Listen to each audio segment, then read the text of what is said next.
Budget कामयाब, सियासत बेहिसाब। जी हाँ, नमस्कार, मैं हूं कपिल मिश्रा और आप देख रहे हैं हमारा विशेष कार्यक्रम छत्तीसगढ़ के बाद हमारे साथ। आज बात छत्तीसगढ़ के बजट की और बजट पर हो रही सियासत की। छत्तीसगढ़ के वित्त मंत्री ओपी चौधरी ने विधानसभा में 1,65,100 करोड़ का बजट पेश किया है, जो कि पिछले साल की तुलना में 12% ज्यादा है। ओपी चौधरी ने बजट में ₹1 लीटर पेट्रोल सस्ता करने और सरकारी कर्मचारियों को 53% डीए जैसी कई घोषणाएं की हैं। छत्तीसगढ़ के बजट भाषण में हिंदुत्व का सियासी रंग भी दिखाई दिया। वित्त मंत्री ओपी चौधरी ने बजट भाषण के लिए जाने से पहले राम मंदिर में पूजा अर्चना की। इसके बाद विधानसभा में ओपी चौधरी ने गति थीम पर बजट पेश किया। गति में जी का मतलब है गुड गवर्नेंस, ए का मतलब है एक्सेलरेटिंग इंफ्रास्ट्रक्चर और टी का मतलब है टेक्नोलॉजी, तो वहीं आई का मतलब है इंडस्ट्रियल ग्रोथ। इसी को ध्यान में रखकर सभी वर्गों को साधने की कोशिश बजट में वित्त मंत्री ने की है। बजट की सराहना करते हुए मुख्यमंत्री विष्णुदेव साय ने कहा है कि यह छत्तीसगढ़ के भविष्य का बजट है। शासन की योजनाओं और कार्यों को जनता तक पहुंचाने, लोकतंत्र के चौथे स्तंभ को सशक्त बनाने हमारी सरकार संकल्पित है। वहीं पूर्व मुख्यमंत्री भूपेश बघेल ने इस बजट को निराशाजनक बताते हुए कहा है कि बजट में नया कुछ नहीं है, जबकि छत्तीसगढ़ प्रदेश कांग्रेस अध्यक्ष दीपक वैज ने कहा है कि यह बजट 40,000 करोड़ रुपए कर्ज लेने वाली सरकार का दिशाहीन बजट है। सरकार कह रही है कि बजट बेमिसाल है। इसके बाद भी कांग्रेस के सवाल सियासी हैं या फिर इन सवालों का कोई आधार है? आज की बहस इन्हीं मुद्दों पर होगी, लेकिन सबसे पहले आपको कुछ वो बयान सुनवाते हैं जो बजट सत्र से जुड़े हुए हैं। वर्ष 2025-26 का आम बजट विधानसभा में हमारे सरकार के विद्वान वित्त मंत्री श्री ओपी चौधरी जी ने प्रस्तुत किया है और इस अवसर पर मैं छत्तीसगढ़ की 3 करोड़ जनता का भी अभिनंदन करता हूं, स्वागत करता हूं, नमन करता हूं। और ये बजट हमारे छत्तीसगढ़ के सुनहरे भविष्य का बजट है और ये बजट छत्तीसगढ़ के सभी वर्गों को नई ऊंचाइयों में पहुंचाने का ये बजट है। देखिए, सरकार का बजट पूरी तरह से कोरी कल्पना है। न इस बजट में कोई नीति है, न कोई विजन है।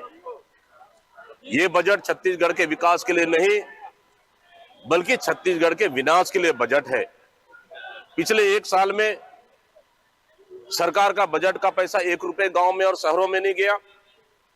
40,000 करोड़ से अधिक इस सरकार ने कर्जा लिया। इसलिए ये बजट पूरी तरह से दिशाहीन बजट है। बजट में कुछ भी नहीं है, केवल 2 घंटे का उबाऊ और थकाऊ भाषण था। सब पुरानी चीज है। धान खरीदी पुरानी योजना है ना। एमएसपी से बढ़ा के दिए क्या? एमएसपी बढ़ाया तो उसके अतिरिक्त पैसे दिए क्या? नहीं दिए। भूमि श्रमिक न्याय योजना वही पुराना है, आवास योजना वही पुराना योजना। ये नया क्या किए? एक भी बता दे। सिंचाई के क्षेत्र में, रोजगार के क्षेत्र में कुछ भी किया?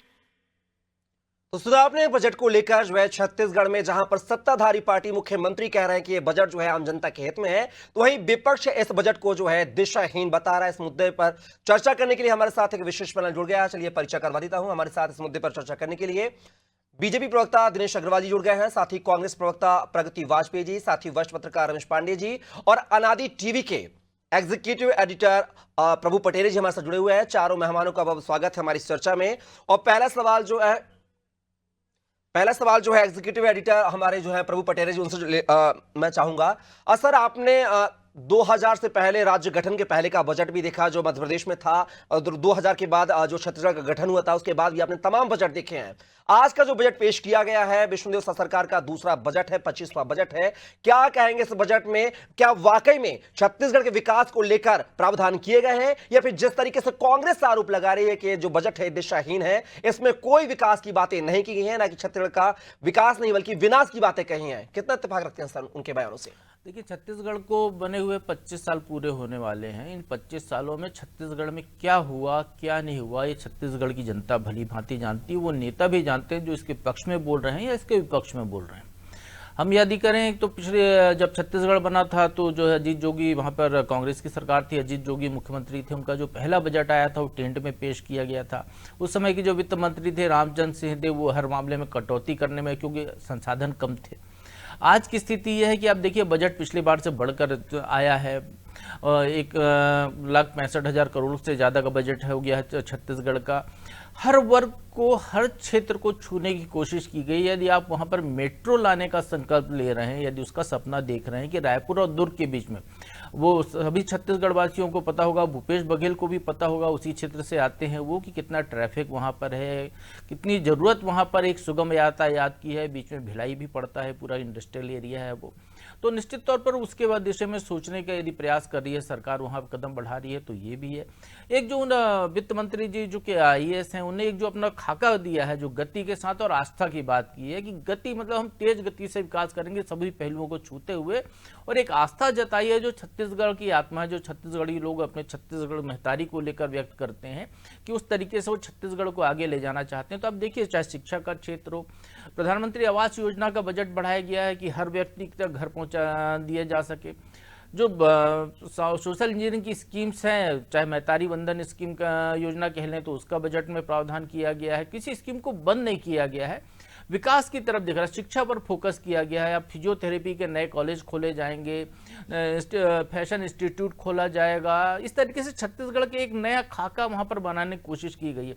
यदि हम कपिल देखते हैं छत्तीसगढ़ में, तो एक रायपुर ही शहर अपने आप में एक ऐसी जगह है जहाँ पर एक स्काई वॉक बनाने की कोशिश की गई थी, जो अधूरा पड़ा हुआ एक छत्तीसगढ़ वालों के लिए एक तरीके से वो कहेंगे एक शर्मनाक स्थिति वाली है कि जो अधूरा पड़ा हुआ है, जर्जर हुआ जा रहा है। इतना खर्चा किया गया उस पर। एक सरकार वो आई थी जिसने जो पूरा फोकस गोठान गांव की तरफ, नरवा घुरवा बारी गोठान को लेकर किया। आज हम उस गोठान की बात करने वाला कोई है क्या छत्तीसगढ़ में? आपने कहा कि गायों के गोबर खरीदने से जो लोगों की जिंदगी में बदलाव आया, उसके बाद की स्थिति क्या हुई, उसको कोई आंकने वाला है क्या वहां पर?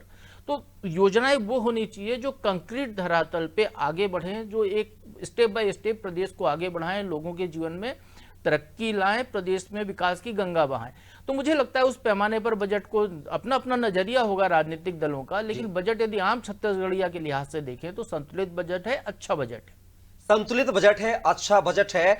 मेरे सामने साथ जो है प्रगति वाजपेयी जी जुड़ी हुई कांग्रेस प्रवक्ता है। प्रगति जी, यहां पर बजट पेश किया गया है, विष्णुदेव साय सरकार का दूसरा बजट पेश हुआ है। करीब बात किया तो एक अच्छा खासा बजट पिछली बार के करीब 12% ज्यादा है। इस बजट में दीपक बैज ने कहा है कि बजट छत्तीसगढ़ के विकास का नहीं बल्कि विनाश के लिए बजट है। आखिर क्यों ऐसा बयान, क्यों, आखिर कहां आपको विनाश नजर आता है प्रगति जी? शायद जो है संपर्क स्थापित नहीं हो पा रहा। सीधा रुक करूंगा, बीजेपी प्रवक्ता दिनेश अग्रवाल जी हमारे साथ बने हुए हैं। दिनेश अग्रवाल जी, आपने बजट पेश कर दिया है, करीब 1,65,000 करोड़ का बजट पेश किया है, लेकिन ये बजट जो है कांग्रेस जिसको दिशाहीन बता रही है, तो साथ ही विनाशकारी बता रही है। इससे कैसे विकास करेंगे इस बजट से छत्तीसगढ़ का? कपिल जी, सर्वप्रथम आपको और आपके दर्शकों को मेरा नमस्कार। वो कांग्रेस पार्टी इस बजट का बता रही है दिशाहीन, जो पार्टी पूरी दिशाहीन है, जिस पार्टी का खुद का पास दिशा नहीं है, वो क्या बजट के बारे में बात करेगी? ये बजट आम आदमी का बजट है, एक अंतिम छोड़ के छत्तीसगढ़ मातारी के लाडले का बजट है, ये किसानों का बजट है, ये व्यापारी का बजट है, ये उस व्यक्ति का बजट है जो अपने आवास की 5 साल से प्रतीक्षा कर रहा था, उस व्यक्ति का बजट है, उस महतारी का बजट है जो नारी को 1,000 रुपए मिल रहा है, उनका बजट है, ये सड़क का बजट है, ये यातायात का बजट है, ये बजट है पूरे प्रदेश का। बस्तर की बात करूं, चाहे सरगुजा की बात करूं, चाहे रायपुर की बात करूं, बिलासपुर की बात करूं, हमने हर वर्ग को दिया है, हर संतुलन बनाकर दिया है। आज बात करूं नया रायपुर की, जिनको इन्होंने 5 साल में खंडहर बना दिया था, आज हम IT के सेक्टर में बात करें, चाहे किसी भी सेक्टर में बात करें, आज नया रायपुर अपनी एक पहचान बनाते हुए जा रहा है, जिसको वर्ल्ड में एक बहुत ही सुंदर शहर के रूप में छत्तीसगढ़ का एक शहर जाना जाता था, वो शहर को हमने संवारने का काम किया। छत्तीसगढ़ में रायपुर से दुर्ग के बीच मेट्रो रेल परियोजना को हमने हरी झंडी दिखाई है, सर्वे का काम हो चुका है, और आप देखेंगे बहुत ही जल्द में छत्तीसगढ़ वासियों को रायपुर से दुर्ग के लिए मेट्रो ट्रेन की सुविधा मिलेगी। मैं बात करूं उस व्यक्ति की, कॉलेज खोल रहे हैं, हम नर्सिंग कॉलेज खोल रहे हैं, 16 नर्सिंग कॉलेज खोल रहे हैं, फिजियोथेरेपी कॉलेज खोल रहे हैं। रायपुर में मेडी सिटी जैसा 100 एकड़ में बड़ा हब बना रहे हैं। ये बताता है कि छत्तीसगढ़ को किस हिसाब से बीजेपी संवारने जा रही है। और जब भारतीय जनता पार्टी की सरकार बनी थी तो हमने घोषणा किया था कि छत्तीसगढ़ को हमने बनाया है, हम ही संवारेंगे। और ये बजट देखकर हर कोई को पता चल रहा होगा, आज व्यापारी के लिए 50,000 के ईवे बिल को 1 लाख रुपए तक का कर दिया गया। हर वर्ग इससे खुश है, हर वर्ग। चाहे मैं बात करूं महतारी की, चाहे मैं बात करूं 1 रुपए लीटर पेट्रोल सस्ता करके आम आदमी के बोझ को कुछ हल्का करने का काम किया इस सरकार ने। इसलिए मैं ये बजट को छत्तीसगढ़ का एक बहुत ही मिसाल का बजट मानता हूं। कपिल जी, प्रगति जी, यहाँ पर दिनेश अग्रवाल जी कह रहे हैं कि हमने बनाया है, हम ही संवारेंगे नारे के जो है संकल्प लेते हुए उस दिशा में काम कर रहे हैं और आगे बढ़ रहे हैं। आपने भी एक नारा दिया था, गढ़ वो नवा छत्तीसगढ़। अब इस बजट में महिला की बात हो गई है, दंतेवाड़ा में अस्पताल की बात हो गई है, मेडिटेशन सिटी की बात हो गई है, कॉलेज की बात हो गई, स्वास्थ्य के लेके बिस्तर अस्पतालों की बात हो गई है। अब आखिर इसमें क्या कुछ कमी रह गई है प्रगति जी, जो ये बजट आपको विनाशकारी नजर आ रहा है? आखिर क्या कुछ और रहना बाकी है इस बजट में? देखिए, आपने देखा, मतलब जो बजट ओपी चौधरी जी ने पेश किया वो पूर्ण रूप से अव्यवहारिक बजट उन्होंने पेश किया। और आप देखिए, मध्यम वर्ग को क्या मिला, गरीबों को क्या मिला, किसानों को क्या मिला? सिर्फ एक जुमला बंधन स्कीम को ये महिलाओं पर थोपे हैं। इसके अलावा इस बजट को तो निराशाजनक बजट ही कहा जाएगा। आपने देखा होगा जब विधानसभा में बजट पेश कर रहे थे उनके मुख्यमंत्री ओपी चौधरी जी, उनका ये दूसरा बजट उन्होंने पेश किया। लेकिन आप जरा बताइए कि किसी भी प्रकार का वहाँ पे ना किसानों की उन्होंने बात की, ना मिडिल क्लास की कोई बात की, ना गरीबों की बात की।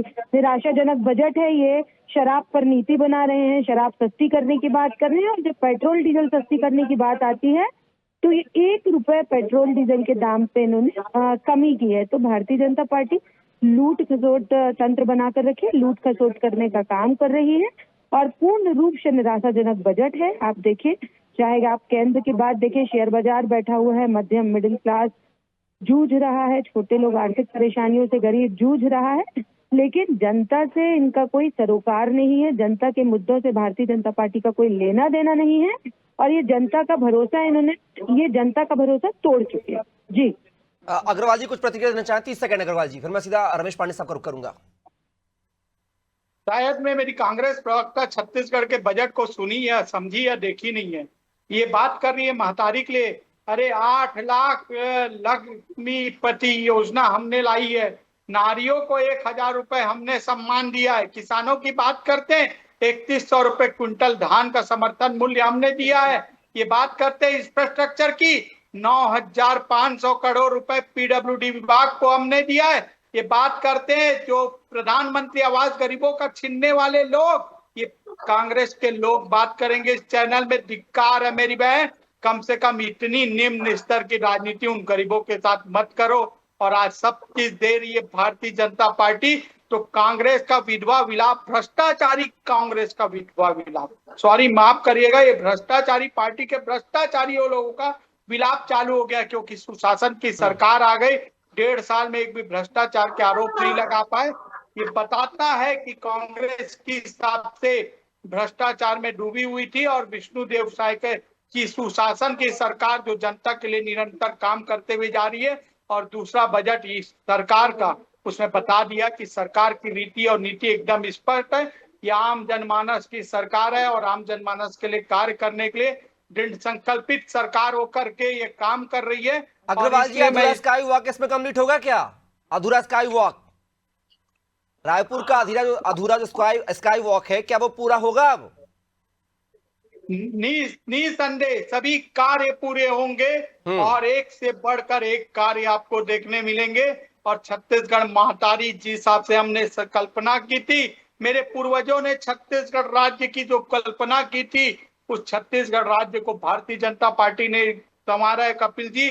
और आपके चैनल पे मैं बहुत ही गर्व से बोल रहा हूं कि भारतीय जनता पार्टी है जो छत्तीसगढ़ राज्य। एक बात बोलता हूं कपिल जी, जिस मकान को आप बनाते हो उस मकान का दुख आपको होगा, किराएदार को नहीं होगा। ये कांग्रेसी किराएदार है इस प्रदेश में, इन्होंने कुछ नहीं किया इस प्रदेश के लिए। आज मैं बात करूं 100 चलिए। बिस्तर का सरोनक हॉस्पिटल, ये सब भारतीय जनता पार्टी की देन है और देते आई है और करते आई है।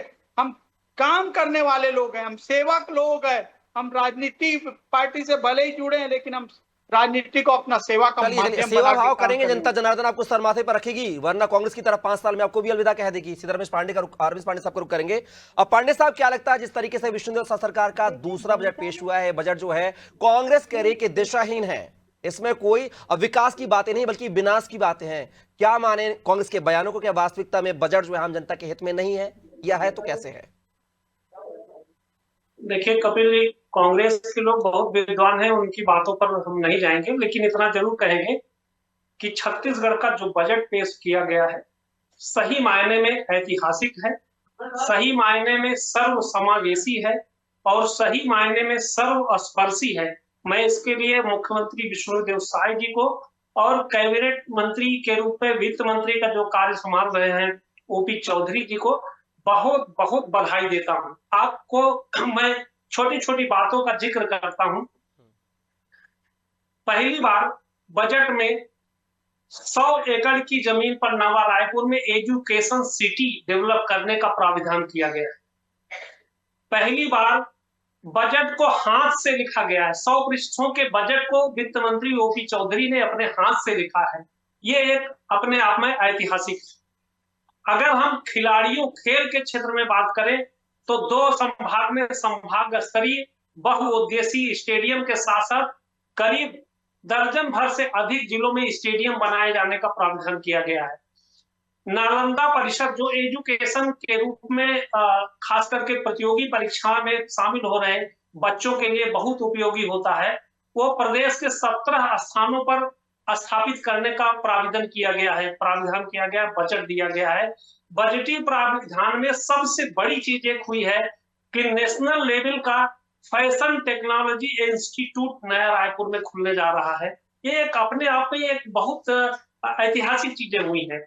और मीडिया के क्षेत्र में जनसंपर्क विभाग को 550 करोड़ का बजट दिया गया है, जिसमें बहुत सारी योजनाएं पत्रकारों के लिए भी है और 1 करोड़ रुपए रायपुर में प्रेस क्लब के रिनोवेशन के लिए दिया गया है। ये भी अपने आप में एक ऐतिहासिक कदम है। अगर आप दूसरे क्षेत्र में चलिए, नगरीय निकायों में इंफ्रास्ट्रक्चर बनाने के लिए प्राविधान किए गए हैं। निकायों के इंफ्रास्ट्रक्चर तैयार करने और सुदृढ़ीकरण के लिए बजट दिया गया है और पहली बार मेट्रो रेल सर्वे के लिए भी बजट का प्राविधान 5 रमेश जी, कुछ हमारे जो एग्जीक्यूटिव एडिटर हैं प्रभु पटेल साहब कुछ कहना चाह रहे हैं। जी प्रभु जी। रमेश जी, बजट तो उन्होंने जो डिजिटल लैपटॉप पे पेश किया, फिर उसको हाथ से लिखने की जरूरत क्या पड़ गई? जो बजट भाषण था वो भी टाइप होके आ जाता, क्या विशेषता है इसमें? देखिए सर, ये जो हाथ से लिखने वाली विशेषता है वो डिजिटल एक प्लेटफॉर्म अलग है, पर उन्होंने 100 पृष्ठों में जो एक लिख करके लाइब्रेरी में रखा है, विधानसभा में पेश किया है, ये अपने आप में एक अद्भुत चीज है कि कोई वित्त मंत्री अपने हाथ से 100 पन्ने को बजट लिखे हैंड राइटिंग में, तो ये एक इतिहास बनाने की कोशिश की गई है। बजट लीक होने का खतरा था, इतनी गोपनीयता अपनी सरकार में बरतने की जरूरत उनको क्यों पड़ी कि खुद अपने हाथ से बजट लिखना पड़ा उन्हें? जी जी, ये बात भी आपके इस बात में बहुत ज्यादा दम है कि बजट लीक होने का भी खतरा था, इसलिए मेरे ख्याल से हाथ से भी लिखने की कोशिश की गई है और एक हिस्ट्री भी बनाने की कोशिश की गई है। आगे मैं बताना चाहूंगा, सुरक्षा के क्षेत्र में 5 साइबर थाने और सुरक्षा कमांडो के रूप में प्रशिक्षण के लिए भी बजट में प्रोविजन किए गए हैं। तो ये एक अपने आप में सभी वर्ग के लोगों को छूने की कोशिश की गई। पशुपालकों की प्रति महीने 25,000 से 1 लाख रुपए तक की आय अर्जित करने का प्राविधान किया गया है, ऐसी व्यवस्थाएं की गई है।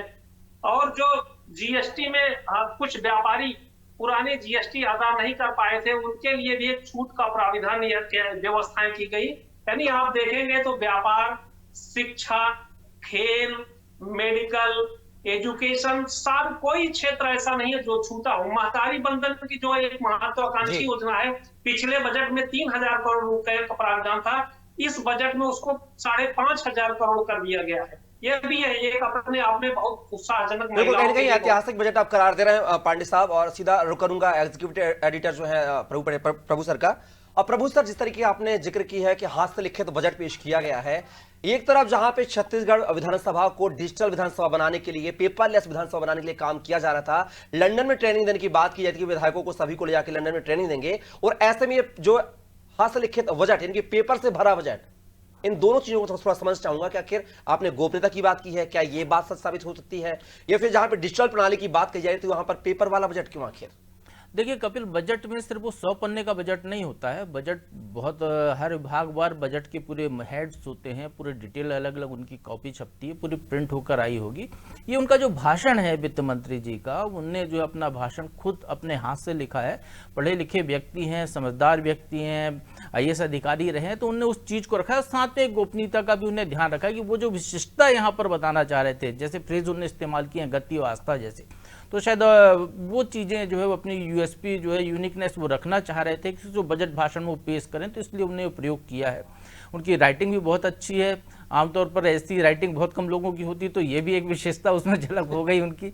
और एक रिकॉर्ड जो अभी पांडे जी कह रहे हैं कि एक रिकॉर्ड के तौर पर हो गया कि भाई देश आज़ाद होने के बाद जब पूरा देश डिजिटल है, 21वीं सदी में है हम, तब एक वित्त मंत्री जो है अपने हाथ से बजट लिखकर दे रहा है अपना भाषण जो है, तो एक रिकॉर्ड के तौर पर भी हो गया, क्योंकि विधानसभा का रिकॉर्ड संदर्भ के तौर पर हमेशा याद किया जाता है। लेकिन एक चीज़ जो इस पूरी चर्चा में कपिल एक जो समझ में आई है मुझे, कोई भी सरकार, चाहे वो कांग्रेस की सरकार रही हो, अग्रवाल जी ने कहा कि जो है वो छत्तीसगढ़ बीजेपी ने बनाया, लेकिन छत्तीसगढ़ बना तो कांग्रेस सरकार में था। मध्य प्रदेश विधानसभा में जो इसको लेकर बहस हुई, 2 महीने से ज़्यादा कांग्रेस के राज हुआ करता था, हमने वो भी देखा है।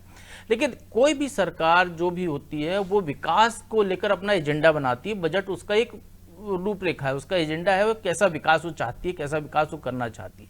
चाहे कांग्रेस की हो वो भी विनाश नहीं चाहती, जो भारतीय जनता पार्टी है वो भी विनाश नहीं चाहती। यदि कांग्रेस को ये विनाश का बजट दिख रहा है तो उनको बताना चाहिए कहाँ विनाश है, और कांग्रेस को ये बताना चाहिए कि बजट में क्या खास होना चाहिए था उनके नजरिए से, तो शायद ये बात उनकी दमदार हो। लेकिन सिर्फ आप ये कह दीजिए कि कुछ भी नहीं दिया है, कुछ भी नहीं है, तो विकास की चीज़ें वहाँ दिख रही हैं ना। पिछले बार से कुछ चीज़ें, नई चीज़ें बजट में शामिल हुई हैं, नए कॉलेज दे रहे हैं, नक्सल मूवमेंट को खत्म करने की जो बात की गई उसको लेकर उसमें बजट में फोकस दिखाई दे रहा है। दूर दराज के बस्तर में जो है बस चलाने की बात हो रही है, स्कूल कॉलेज खोले जा रहे हैं जो बंद पड़े थे, तो वो भी विकास की बात यहाँ पर आ रही है। तो बदलाव दिख रहा है यहाँ पर। स्पष्ट करना चाहिए उस बारे में कि क्या कमी है, तो शायद अभी बजट में जब चर्चा हो तो उसको दूर किया जा सके। प्रभु सर, एक पहलू और जानना चाहूंगा आपसे। इस विधानसभा बजट सत्र के दौरान जो है हमने देखा है कि भगवान राम का जिक्र हुआ है, पूजा पाठ हुई है, साथ ही हिंदुत्व की बात भी विधानसभा के अंदर हुई है। ये वित्त मंत्री साहब ने कही, हिंदुत्व की बात कही है। तो ये क्या बजट सत्र के दौरान ये हिंदुत्व, राम के जयकार से शुरुआत, क्या माना जाए कि इसमें हिंदुत्व की भी झलक देखने को मिली है इस बजट में? देखिए, राम केवल हिंदुत्व का एक प्रतीक नहीं है, राम सभी के हैं। और भारत वो देश है जहाँ पर राम राम कहा जाता है। छत्तीसगढ़ देखिए, छत्तीसगढ़ में ही राम को लेकर बहुत सारे संस्मरण है, वहाँ राम अनुगमन पद भी बन चुका है छत्तीसगढ़ में। अब भले आज बीजेपी की सरकार, लेकिन कांग्रेस की सरकार के दौरान बना था। तो एक राम एक आस्था का प्रतीक है, वित्त मंत्री की अपनी आस्था है। वो राम मंदिर गए, पूजा पाठ की, और वहाँ पर विधानसभा में जो बजट रखा है उसमें वो जिक्र हुआ। तो राम अब वो वैसा नहीं रह गया है, एक मूवमेंट जो पहले था राम मंदिर अयोध्या का बनने के पहले। अब राम वैसा प्रतीक नहीं है कि आप उसको कट्टर हिंदू से जोड़ लें। अब राम जो है समानता के प्रतीक हैं सभी के, क्योंकि राम भगवान का जो आप कार्यकाल देखेंगे तो जब वनवास में थे तो भी हर वर्ग के लोगों से मिलते थे। जब उन्हें राजकाज किया तो हम उदाहरण भी रामराज का देते हैं कि आपको सुशासन के ही दूसरा नाम यदि कोई है तो वो रामराज है। चलिए, हमारी चर्चा में फिलहाल बस इतना ही। आप हमारी चर्चा का हिस्सा बने रमेश पांडे साहब, आप साथी दिनेश अग्रवाल जी, प्रगति वाजपेयी, साथी प्रभु पटेल जी, आप चारों मेहमानों का बहुत बहुत धन्यवाद, शुक्रिया। तो आज अब जो बात की है बजट पर, कामयाब बजट बीजेपी बता रही है, वहीं विपक्ष जो इस बजट को लेकर तमाम सवाल के निशान खड़े कर रहा है। लेकिन देखना होगा कि जनता के हित में बजट कितना कामयाब साबित होगा, क्योंकि जनता ही सरकार चुनती है और सरकार गिराती है। तो देखना होगा विष्णुदेव साय सरकार का ये दूसरा बजट जो है छत्तीसगढ़ की जनता के लिए कितना कामयाबी वाला होगा, ये आने वाला वक्त बताएगा। फिलहाल के लिए हमारी चर्चा में बस इतना ही। आप बन रही है नादी टीवी के साथ। नमस्कार।